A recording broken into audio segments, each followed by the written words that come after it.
Hello বন্ধুগণ, আমি আপনাদের সামনে আবারও হাজির হয়েছি একটি মজার গল্প নিয়ে।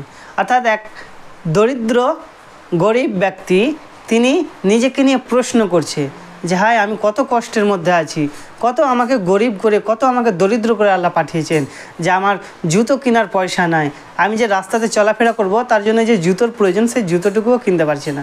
নিজে নিজে তিনি আফসোস করছেন এবং আফসোস করতে করতে দেখেন কিছুক্ষণ পর দেখছেন যে একজন ব্যক্তি আসছে এবং তিনি কাছে আসতেই দেখে যে তার পা দুটো কিন্তু নেই।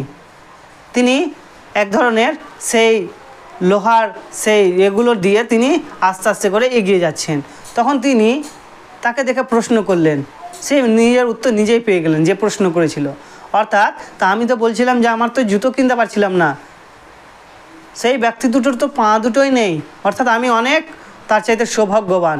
অর্থাৎ তিনি এবং তার ভুলটা বুঝতে পারলেন এবং আল্লাহর কাছে সে ক্ষমা চাইলো এবং আল্লাহর প্রশংসা করলো যে আল্লাহ আমাকে খুব ভালোই রেখেছে। অর্থাৎ যে আমাদের যা আছে, আমাদের যতটুকু আছে তার মধ্যে আমাদেরকে সন্তুষ্ট থাকতে হবে। অর্থাৎ আমরা আল্লাহ রাব্বুল আলামিন আমাদেরকে যা দিয়েছে তার মধ্যে আমাদেরকে কী থাকতে হবে? সন্তুষ্ট থাকতে হবে এবং তার মধ্যে আমাদেরকে প্রশংসা করতে হবে। অর্থাৎ সব কিছুই আল্লাহ আমাদেরকে পরিপূর্ণভাবে পাঠিয়েছেন। আবারও দেখা হবে আমাদের পরের ভিডিওতে এবং পরের মজার গল্প নিয়ে আবারও হাজির হব। আমাদের চ্যানেলটা সাবস্ক্রাইব করে দেন এবং আমাদের চ্যানেলটা ফলো করে দেন।